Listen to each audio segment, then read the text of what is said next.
जनयुद्ध दिवसको अवसरमा आज सार्वजनिक बिदा दिने सरकारको निर्णय। चितवन 2 मा वैशाख 10 गते उपनिर्वाचन गर्ने निर्णय। राजसपाले चितवन 2 मा रवि लामिछानेलाई उम्मेद्वार बनाउने। रवि लामिछानेको राहदानी बारे प्रहरीको अनुसन्धान सुरु। चितवन 2 मा एमालेले रविलाई समर्थन गर्ला कि आफ्नै उम्मेद्वार उठाउला, शंकर पोखरेलको जवाब। चितवन 2 मा मै हुँ उम्मेद्वार, पार्टीको निर्णय पनि कुर्छु, उमेश श्रेष्ठको तर्क। गृह मन्त्रालय पाए पनि राजसपा तत्काल सरकारमा उपनिर्वाचन अघि फर्कने सम्भावना नभएको प्रवक्ता मुकुल ढकालको तर्क। विश्वासको मत दिने पार्टीहरूको भावनालाई सम्बोधन गरेर अगाडि बढ्ने प्रधानमन्त्री प्रचण्डको भनाई। राष्ट्रिय स्वतन्त्र पार्टीलाई पुनः सरकारमा ल्याउन छलफल भइरहेको राजेन्द्र लिङदेनको तर्क। भावी राष्ट्रपति बारे मतान्तर देखिएको छ, गठबन्धनको दिशा के हो? बालुवाटारमा रवि लामिछानेको प्रश्न। सरकारले मतपत्र छाप्न सक्छ, किताब छाप्न किन सक्दैन? ज्ञानेन्द्र साईको प्रश्न। लोसपा नेता शरद यादव जनमत पार्टीमा प्रवेश। राजा ज्ञानेन्द्रसँगको रिसले पार्टी प्रचण्डीकरण गर्दा कांग्रेसलाई घाटा लागेको रविन्द्र मिश्रको तर्क।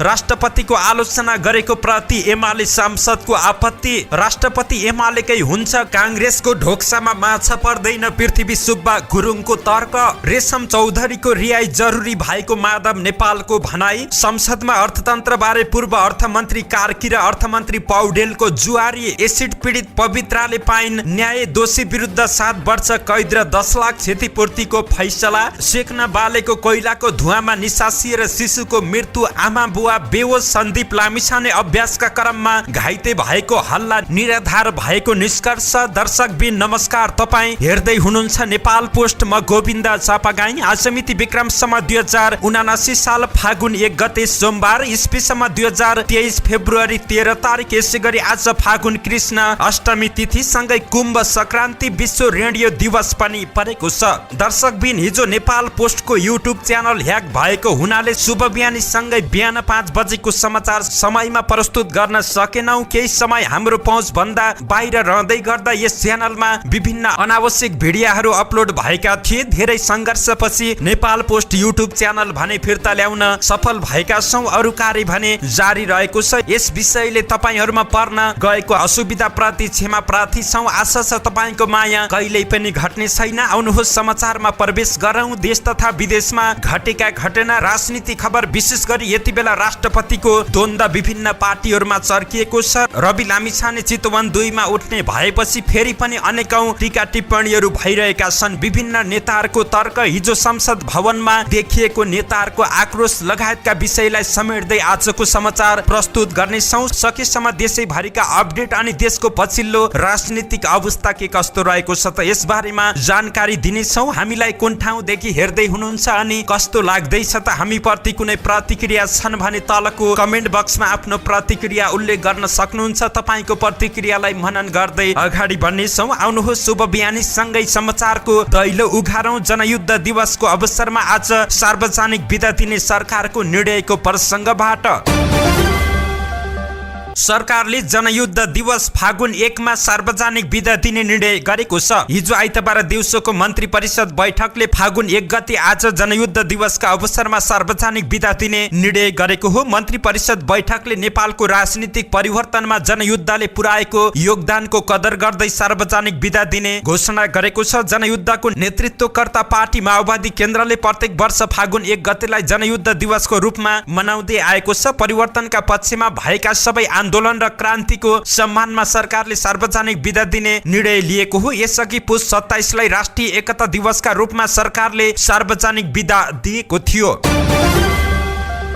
चितवन क्षेत्र नम्बर 2 मा आगामी वैशाख 10 गते उपनिर्वाचन हुने भएको छ। निर्वाचन आयोगले रिक्त एक प्रतिनिधि सभा सदस्य निर्वाचनका लागि मिति तोकेको हो। आयोगका प्रवक्ता शालिग्राम शर्मा पौडेलले वैशाख 10 गते आइतबार चितवन 2 मा उपनिर्वाचन गर्ने निर्णय भएको जानकारी दिएका छन्। राष्ट्रिय स्वतन्त्र पार्टीले वैशाख 10 गते हुने उपनिर्वाचनमा सो पार्टीका सभापति रवि लामिछानेलाई उम्मेद्वार बनाउने तयारी गरेको छ। यसअघि पत्रकार सम्मेलनमा पनि सो पार्टीका सभापति लामिछानेले छिटो छिटो निर्वाचनको मिति घोषणा गर्न माग गरेका थिए। रासोपाका केन्द्रीय सदस्य दीपक बोहराले दिएको जानकारी अनुसार उपनिर्वाचनमा पनि लामिछाने नै उम्मेद्वार बन्ने छन्। यसअघि भएको निर्वाचनमा उनी सोही निर्वाचन क्षेत्रबाट उम्मेद्वार बनेका थिए। उनले अमेरिकाको नागरिकता लिएको समयमा नेपालको नागरिकता त्याग नगरेको र पछि सोही आधारमा चुनाव लडेको भन्दै सर्वोच्च अदालतले उनलाई अयोग्य ठहर गरेपछि उपनिर्वाचन हुन लागेको हो। उपनिर्वाचनमा पनि लामिछाने नै उम्मेद्वार बन्ने बोहराको प्रतिक्रिया रहेको छ। राष्ट्रिय स्वतन्त्र पार्टीका सभापति रवि लामिछानेको राहदानी बारे प्रहरीले अनुसन्धान थालेको छ। पूर्व उपप्रधान एवं गृहमन्त्री समेत रहेका लामिछाने विरुद्ध युवराज सफलले दिएको जाहेरी लिन नमानेको प्रहरीले अहिले यसबारे अनुसन्धान थालेको हो। जिल्ला प्रहरी परिसर काठमाडौँका प्रमुख प्रहरी वरिष्ठ उपरीक्षक एसएसपी दानबहादुर कार्कीले सफलले दिएको जाहेरीलाई समेत राखेर अनुसन्धान थालिएको जानकारी दिएका छन्। उनले भने पहिल्यै नागरिकता बारे छानबिन गर्न भन्दै आएको पत्रलाई जाहेरी सरा मानेर अनुसन्धान गरिरहेका थियौं। सफलजीको अर्को जाहेरी आएपछि त्यसैमा थपेर अनुसन्धान थालेका थियौं। 17 माघमा लामिछाने विरुद्ध जाहेरी दिन जाँदा अदालतको आदेशको पूर्ण पाठ नभएको भन्दै प्रहरीले दर्ता गर्न मानेको थिएन। खारेज भइसकेको नागरिकताको आधारमा राहदानी लिएको भन्दै लामिछाने विरुद्ध राहदानी ऐन विरुद्धको कसुर गरेको अभियोगमा पनि कारबाही हुनुपर्ने सफलको माग रहँदै आएको छ।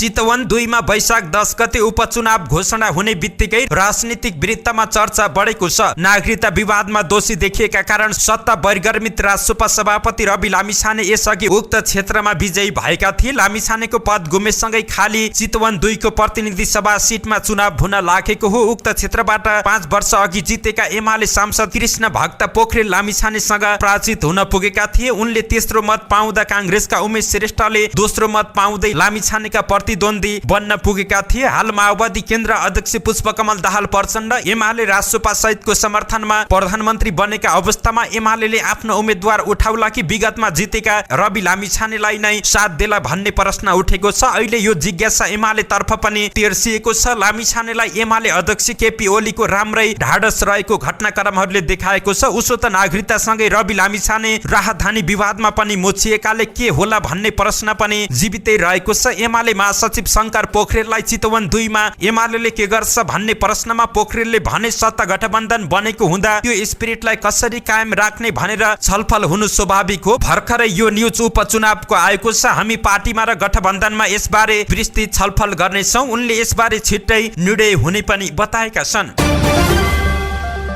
नेपाली कांग्रेसका नेता उमेश श्रेष्ठले चितवन निर्वाचन क्षेत्र नम्बर 2 मा हुने उपनिर्वाचनमा आफू नै उम्मेद्वार भएको बताएका छन्। यसका लागि पार्टीको निर्णय भने कुर्ने नेता श्रेष्ठको तर्क रहेको छ। निर्वाचन आयोगले आगामी वैशाख 10 गतेका लागि उपनिर्वाचनको मिति तय गरेको छ। गत 4 मक्सिरमा भएको उपनिर्वाचनमा चितवन 2 बाट राष्ट्रिय स्वतन्त्र पार्टी रासोपाका सभापति लामिछाने निर्वाचित भएका थिए। रिक्त भएको स्थानमा उपनिर्वाचन हुने भएपछि कांग्रेस नेता श्रेष्ठले आफू तयारीमा जुटेको बताए निर्वाचन आयोगले निर्णय गर्यो, मैले आफूलाई विजयी घोषित गरियोस् भन्ने माग पनि राखेको छु। श्रेष्ठले भने म जे पनि गर्न सक्छु, तर चितवन 2 मा फेरि पनि मै हुँ उम्मेद्वार, पार्टीको निर्णय पनि कुर्नेछु। नेता उमेश श्रेष्ठले सर्वोच्च अदालतले चितवन क्षेत्र नम्बर 2 बाट विजयी रवि लामिछानेलाई सांसद नरहने निर्णय गरेसँगै आफूलाई स्वतः विजयी घोषणा गर्नुपर्ने माग सहित निर्वाचन आयोगमा निवेदन दिएका थिए। उनको निवेदन उप निर्वाचन आयोगले केही निर्णय भने गरेको छैन।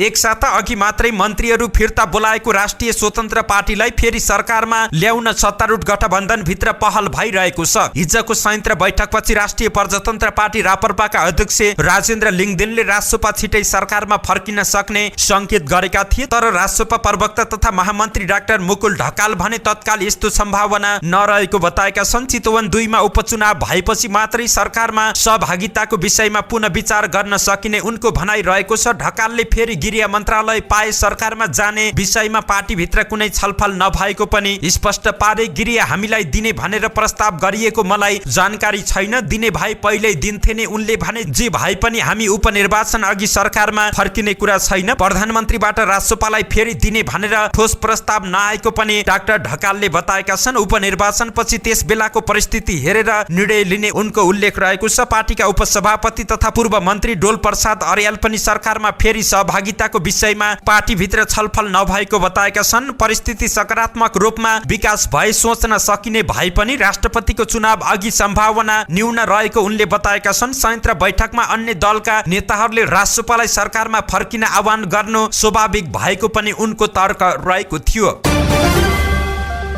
प्रधानमन्त्री एवं नेकपा माओवादी केन्द्रका अध्यक्ष पुष्पकमल दाहाल प्रचण्डले विश्वासको मतपछि राजनीतिक परिस्थिति फेरिएको बताएका छन्। राष्ट्रपति निर्वाचनमा राष्ट्रिय सहमतिमा जोड दिइरहेका उनले विश्वासको मत दिने पार्टीहरूको भावनालाई सम्बोधन गरेर अगाडि बढ्ने बताएका छन्। आइतबार दिउँसो पार्टी केन्द्रीय सदस्य सम्मिलित बागमती प्रदेश स्तरीय समन्वय समितिको बैठकमा बोल्दै प्रधानमन्त्री प्रचण्डले राष्ट्रिय सहमतिको औचित्य बारे प्रश्न पारेका छन्। उनले भने विश्वासको मतपछि परिस्थितिमा हेरफेर भएको विश्वासको मत पूर्व एउटा वातावरण रहेको थियो, त्यसपछि नयाँ परिस्थिति बन्यो। सरकारलाई विश्वासको मत दिने पार्टीहरूको भावना पनि हामीले सम्बोधन गर्नु छ। हामीले राष्ट्रिय एकताका निम्ति नै पहल गर्नुपर्छ, त्यसकारण मैले राष्ट्रिय सहमतिमा जोड दिँदै आएको छु। उनले 2 महिनापछि पार्टीमा व्यापक रूपान्तरण हुने दाबी पनि गरेका छन्। उच्च स्तरीय राजनीतिक संयन्त्रको बैठकमा राष्ट्रिय स्वतन्त्र पार्टीले फेरि सरकारमा सहभागी हुनु अघि अहिलेको सत्ता गठबन्धन कसिलो हुनुपर्ने धारणा राखेको छ। प्रधानमन्त्रीको सरकारी निवास बालुवाटारमा आइतबार भएको बैठकमा रापरपाका अध्यक्ष राजेन्द्र लिङदेनले राष्ट्रिय स्वतन्त्र पार्टीलाई फेरि सरकारमा ल्याउनु पर्ने धारणा राखेका थिए। जवाफमा राष्ट्रिय स्वतन्त्र पार्टीका सभापति रवि लामिछानेले आफ्नो पार्टी सरकारमा फेरि सहभागी हुनु अघि गठबन्धनको दिशा नेकपा एमाले र माओवादी केन्द्रबीच देखिएको शंकाको वातावरण समाधान हुनुपर्ने बताए। सबै विषय समष्टिगत रूपमा हेर्नु पर्यो। अहिले तपाईहरुको बीचमा विश्वासको वातावरण बन्नु पर्यो। राष्ट्रपति निर्वाचनलाई लिएर भएको चर्चा परिचर्चा सबै चीज फाइनल भएपछि, उपनिर्वाचन फाइनल भएपछि अनि पो सरकारमा सहभागी हुने नहुने कुरा आउँछ त रवि लामिछानेले भने। अहिले त सरकारमा सहभागी हुने विषय राम्रो मुद्दा होइन, भर्खरै निस्किएका छौं। बैठकमा लामिछानेले चितवन क्षेत्र नम्बर 2 मा उपनिर्वाचन छिटो गराउन आग्रह गरेका थिए। जवाफमा प्रधानमन्त्री पुष्पकमल दाहाल प्रचण्डले निर्वाचन आयोगसँग आफूले कुराकानी गरेको र चाँडो भन्दा चाँडो निर्वाचन गराउन भनेको जवाफ दिएका थिए। राष्ट्रिय प्रजातन्त्र पार्टीका सांसद ज्ञानेन्द्र साईले हिमाली जिल्लाहरूमा अझै किताब नपुगेको बताएका छन्। आइतबार प्रतिनिधि सभा बैठकमा समय लिई बोलेका उनले हिमाली जिल्लामा किताब पुगेको छैन। जुम्ला लगायत जिल्लामा फागुन 1 देखि नयाँ शैक्षिक सत्र सुरु हुन्छ। अनेन्त्र भने वैशाख 1 देखि नयाँ शैक्षिक सत्र सुरु हुन्छ। हिमाली जिल्लामा तत्कालै किताब पठाउनु पर्ने उनले बताए। उनले मतपत्र छाप्ने सरकारले किन किताब छाप्न सक्दैन भन्ने प्रश्न पनि गरेका छन्। लोकतान्त्रिक समाजवादी पार्टीका नेता शरद यादव जनमत पार्टीमा प्रवेश गरेका छन्। यादवलाई हिजो जनमत पार्टीका अध्यक्ष सीके राउतले पार्टीमा स्वागत गरेका हुन्। लोकसभा छोडेर यादव जनमत पार्टीमा प्रवेश गरेको राउतको सचिवालयले जानकारी दिएको हो। रापरपाका वरिष्ठ उपाध्यक्ष रविन्द्र मिश्रले नेपालको हकमा हिन्दू राष्ट्र भनेको राज संस्थाको पुनः स्थापना भएको तर्क गरेका छन्। कांग्रेस नेता शशाङ्क कोइरालाले नेपाललाई हिन्दू राष्ट्र बनाउन जनमत संग्रह गर्नुपर्ने अभिव्यक्ति दिएपछि उनले यस्तो जिकिर गरेका हुन्। उनले कांग्रेस नेता कोइरालाको भनाइबारे फेसबुकमा लेखेका छन्। पछिल्ला महिनाहरूमा नेपाली कांग्रेसका धेरै वरिष्ठ नेताहरूमा राजा ज्ञानेन्द्रसँगको क्षणिक रिसले पार्टीको प्रचण्डीकरण गर्दा पार्टीलाई निरन्तर घाटा भएको अनुभूति प्रष्ट महसुस गर्न सकिन्छ। उनले एमाले भित्र पनि धेरैको दृष्टिकोण बदलिँदै गएको बताएका छन्। केही सार्वजनिक रूपमा भन्छन्, कोही भन्दैनन्। फरक यति हो, कोही शशाङ्कजी जस्तो हिन्दू राष्ट्रको मात्र कुरा गर्छन्, तर नेपालको हकमा हिन्दू राष्ट्र भनेको राज संस्थाको पुनः स्थापना पनि हो भन्ने बुझ्न जरुरी रहेको छ उनले भनेका छन्। उनले एमाले भित्र पनि धेरैको दृष्टिकोण बदलिँदै गएको बताएका छन्। नेकपा एमालेका सांसद रघुजी पन्तले सरकारले राष्ट्रपति सवारीको मापदण्डलाई लोकतन्त्र अनुकूल बनाउन ध्यान नदिएको बताएका छन्। शुक्रबार भएको राष्ट्रपतिको सवारीलाई लिएर चर्को आलोचना भइरहेको बेलामा आइतबार प्रतिनिधि सभाको बैठकमा बोल्दै उनले सरकारले उचित कदम नचालेको प्रति आपत्ति जनाएका छन्। उनले भने, मेरो सवारी कसरी चलाउने भन्ने राष्ट्रपतिको भूमिका हुँदैन, त्यसको सम्पूर्ण जिम्मेवारी सरकारको सुरक्षा संयन्त्रले गर्छ। त्यसैले यो समस्याको समाधान राजनीतिक नेतृत्व र प्रधानमन्त्री को तहबाट हुनुपर्छ। लोकतन्त्रमा लोकको आवाज प्रति सरकारी प्रतिबद्ध हुन नसकेको उनको भनाइ रहेको छ। उनले सांसदलाई पनि गाली गर्न थालेकाले आफूले लोगो समेत छाप्न परेको गुनासो गरेका छन्। नेकपा एमालेका प्रवक्ता समेत रहेका उपमहासचिव पृथ्वी सुब्बा गुरुङले नयाँ राष्ट्रपति एमालेकै हुने बताएका छन्। प्रेस चौतारी नेपालले वीरगञ्जमा आयोजना गरेको संगठन सुदृढीकरण कार्यशाला गोष्ठीलाई सम्बोधन गर्दै सत्ता गठबन्धन कायमै रहने र फागुन 25 मा एमालेकै उम्मेद्वार राष्ट्रपति बन्ने उनले बताएका छन्। गठबन्धन आउँदो चुनावसम्मै रहने गुरुङको तर्क रहेको थियो। उनले थपे अहिलेको सत्ता गठबन्धन कायमै हुन्छ, राष्ट्रपति पनि एमालेकै हुन्छ। प्रधानमन्त्री प्रचण्ड अहिलेको गठबन्धन छोडेर कांग्रेससँग घाँटी जोड्न जान सक्ने अवस्था नरहेकाले सत्ता गठबन्धन आगामी चुनावसम्म नै कायम रहने, राष्ट्रपतिका विषयमा कांग्रेसले थापेको ढोक्सामा माछा नपर्ने समेत उनको तर्क रहेको थियो।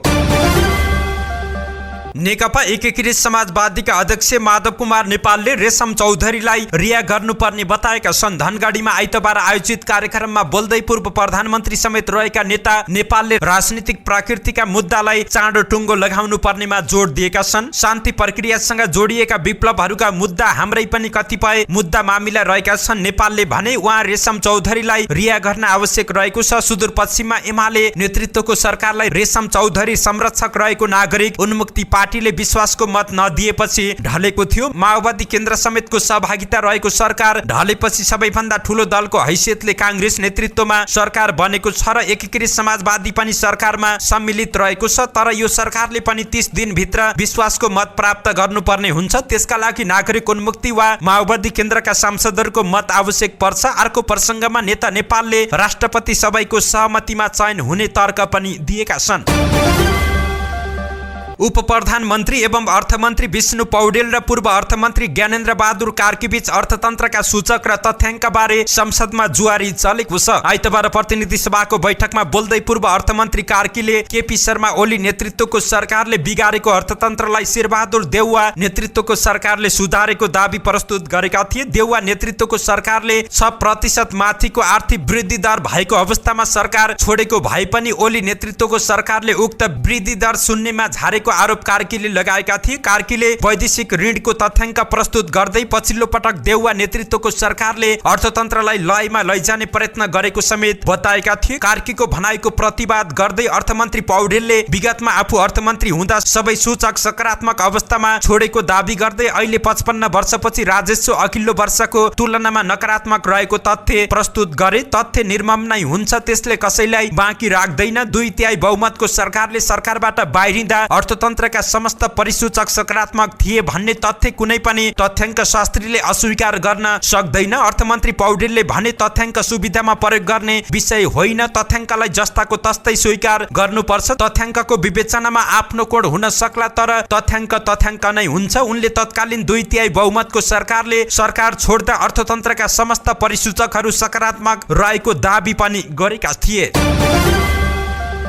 काठमाडौँको सीतापाइलामा करिब 2 वर्ष अघि एक युवतीलाई कोठा बाहिर बोलाएर भएको एसिड आक्रमणका योजनाकारलाई 7 वर्ष कैद, 10 लाख रुपियाँ क्षतिपूर्ति र 2.5 लाख रुपियाँ जरिमानाको सजाय भएको छ। काठमाडौँ जिल्ला अदालतका न्यायाधीश प्रकाश प्रसाद पण्डितले आइतबार सजाय निर्धारण गर्दै फैसला सुनाएका हुन्। यसअघि गत साता नै 48 वर्षीय नेपाली नागरिक मोहम्मद आलम र भारतीय नागरिक फैयाद अन्सारी दोषी ठहर भएका थिए। आलमको योजनामा अन्सारीले एसिड प्रहार गरेका थिए। अन्सारी विरुद्ध 7 वर्ष कैद, 5 लाख रुपियाँ क्षतिपूर्ति र 2.5 लाख रुपियाँ जरिमानाको सजाय गरिएको छ। आलमले ढल्को स्थित आफ्नो ब्याग गार्मेन्टमा काम गर्ने मजदुरकी बहिनीलाई एसिड आक्रमण गर्न लगाएका थिए। आफूले भने अनुसार गर्न नमानेपछि ती महिलामाथि एसिड आक्रमण भएको प्रहरीको अनुसन्धानबाट खुलेको थियो। यही घटनापछि एसिड आक्रमण सम्बन्धी छुट्टै कानुनको व्यवस्था भएको थियो। अन्सारी र आलम विरुद्ध 8 वर्षसम्म कैद र 1 लाख रुपियाँदेखि 5 लाख रुपियाँसम्म जरिमाना तथा मानसिक क्षतिपूर्तिको माग दाबी लिएर अभियोग पत्र दर्ता भएको थियो। 2077 साउन 11 गते सीतापाइलामा साँझपख उक्त घटना भएको थियो। अधिवक्ता राधिका खतिवडाले यो फैसलाले एसिड आक्रमणका घटना थप नियन्त्रण हुनेमा विश्वास व्यक्त गरेकी छिन्। मकवानपुरको भीमफेदी गाउँपालिका 4 थानसिंहमा कोइला बालेर सेक्दा निसासिएर 4 दिने शिशु बालकको मृत्यु भएको छ। शनिबार घरमा कोइला बालेर सेक्ने क्रममा निसासिएर 4 दिनको शिशुको मृत्यु भएको प्रहरीले जानकारी दिएको छ। प्रहरीका अनुसार शिशुको बाबु 26 वर्षीय रूपेश घले र आमा 22 वर्षीय विपना थिङ निसासिएर बेहोस भएका थिए। उनीहरूलाई शनिबार नै हेटौँडा अस्पतालमा उपचारको लागि ल्याइएको र विपनालाई थप उपचारको लागि चुरे हिल अस्पतालबाट भरतपुर पठाइएको थियो। घटनास्थल सुरक्षित राखिएको र थप अनुसन्धान भइरहेको बागमती प्रदेश प्रहरी कार्यालय हेटौँडाले जानकारी दिएको थियो।